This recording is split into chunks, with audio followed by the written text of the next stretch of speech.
تو جسم میں جان تھی مگر ایسا لگ رہا ہے کہ جسے ساکت ہو گئی ہو. جیسے ہی گھر میں قدم رکھا تو ہمت تو بہت ہی بلند تھی مگر اس طرح ایسا محسوس ہوا جیسے ہمت منجمد ہو گئی ہو.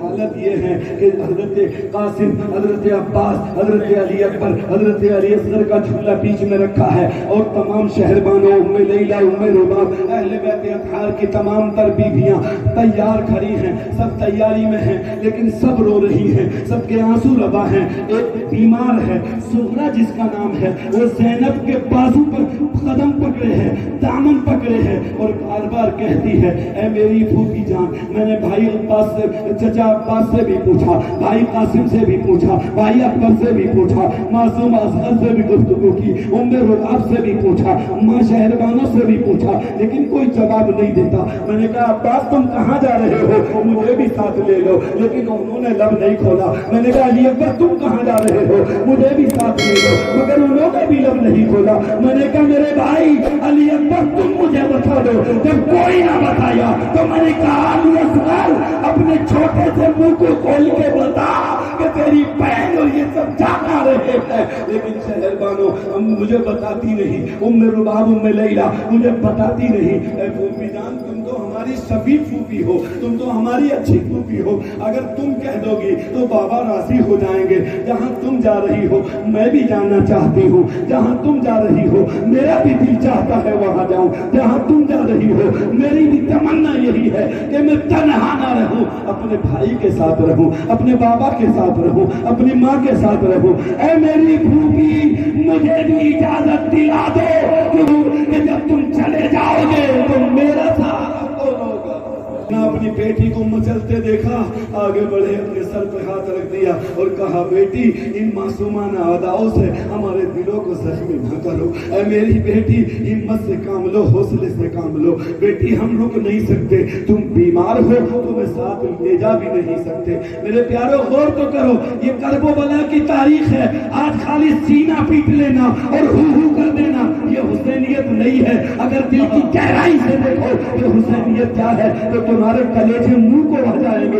بیمار تڑپ رہی ہے، بیمار مچل رہی ہے، کوئی جواب نہیں دیتا. کیونکہ علی اکبر کو اسلام بچانے جانا ہے، علی اصغر کو اسلام بچانے جانا ہے، جناب عباس کو اسلام کے علم کو بلند کرنے جانا ہے، شہربانوں کو اپنے سہاگ کو رب کی رضا کے لیے بارگاہ خداوندی میں پیش کرنے جانا ہے. یہ بیمار ہے، راستے کی پریشانی جھیل نہیں سکتی. یہ بیمار ہے، اونٹ کی پشت پر بیٹھ نہیں سکتی. یہ بیمار ہے، پیاس اس کو گرمی اتنی جھلسا دے گی کہ جھلستی گرمی کو برداشت نہیں کر سکتی. اسی لیے سوچ رہے ہیں. بیمار عابد کا بھی تمنا یہی ہے، حضرت عباس عبداللہ نمبردار کا بھی معاملہ یہی ہے، شہربانوں ام رباب، ام لیلہ سب کا معاملہ یہی ہے کہ یہ بیمار ان پریشانیوں سے بچ جائے. میرے امام فرماتے ہیں بیٹی صبر سے کام لو، ہمیں نانے مصطفیٰ کے دین کی عظمت کو بتانے جانا ہے.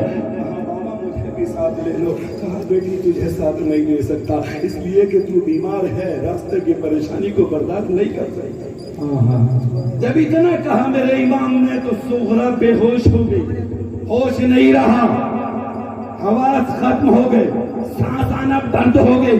میرے امام علی اکبر کو پکارتے ہیں علی اکبر ادھر آؤ، یہ تمہاری چہیتی بہن ہے، چہیتی بہن ہے، اپنے گالوں کی نرمی کو اس کے تلووں سے لگا دو. جب تمہارے گالوں کو اپنے تلووں میں دیکھے گی اس کی ٹھنڈک سے آنکھیں کھول دے گی. میرے بیٹے میں آخری بار اپنی بیٹی سے گفتگو کرنا چاہتا ہوں. آپ غور کریے میرے بھائی، سب کھڑے دیکھ رہے ہیں اور بیمار سغرا تڑپ بے ہوش پڑی ہے.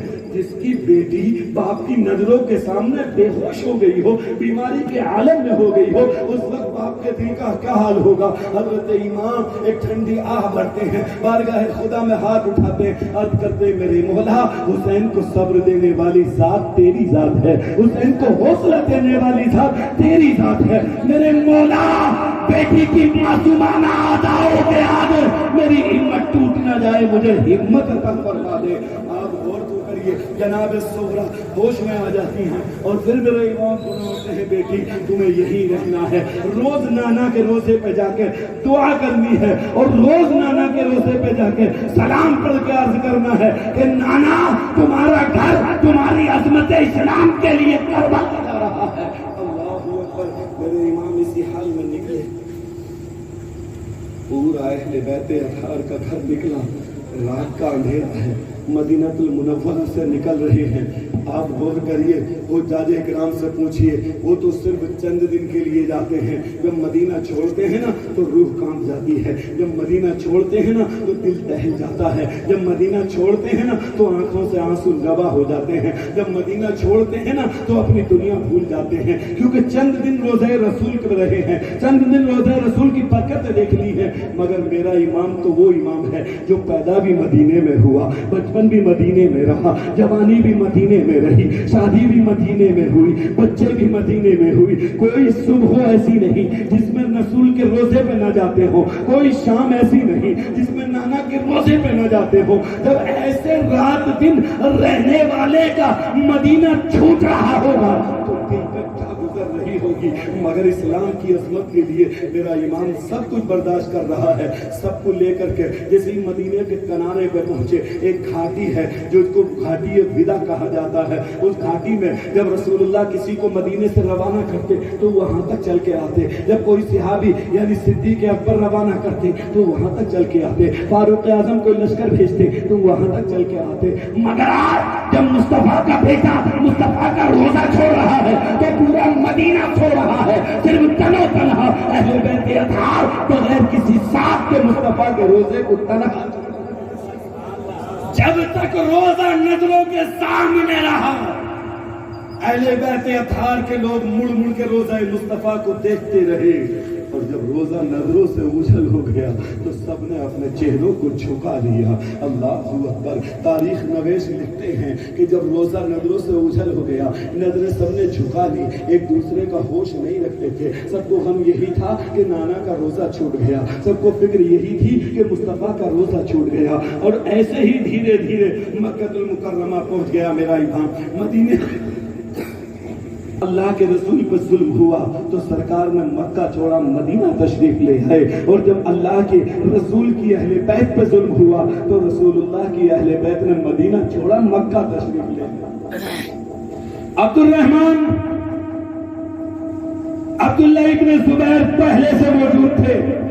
جب آپ پہنچے تو آپ کا بڑا استقبال کیا, کھانے پینے کا, رہنے سہنے کا, اٹھنے بیٹھنے کا انتظام کیا. ادھر حج کا موقع آ گیا, اور جب حج کا موقع آیا نا تو لوگ دور و دراز سے حج کرنے کو آ رہے ہیں. المختصر سمجھیے, زیادہ تفصیل میں نہیں جانا چاہتا ورنہ وقت بہت جائے گا. سب لوگ چل کے آ رہے ہیں اور اسی میں ایک لشکر آ گیا ہے. میرے امام کو پتا چل گیا کہ وہ میرے خون بہانے کے لیے آیا ہے. میرے امام نے عین حج کرنے کے موقع پر وہاں سے جانے کا ارادہ بنا لیا.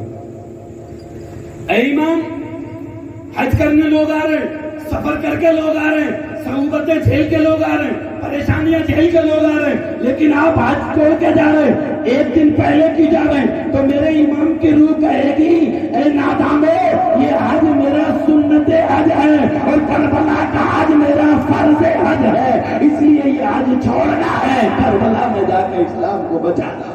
نعرے تکبیر, نعرے رسالت.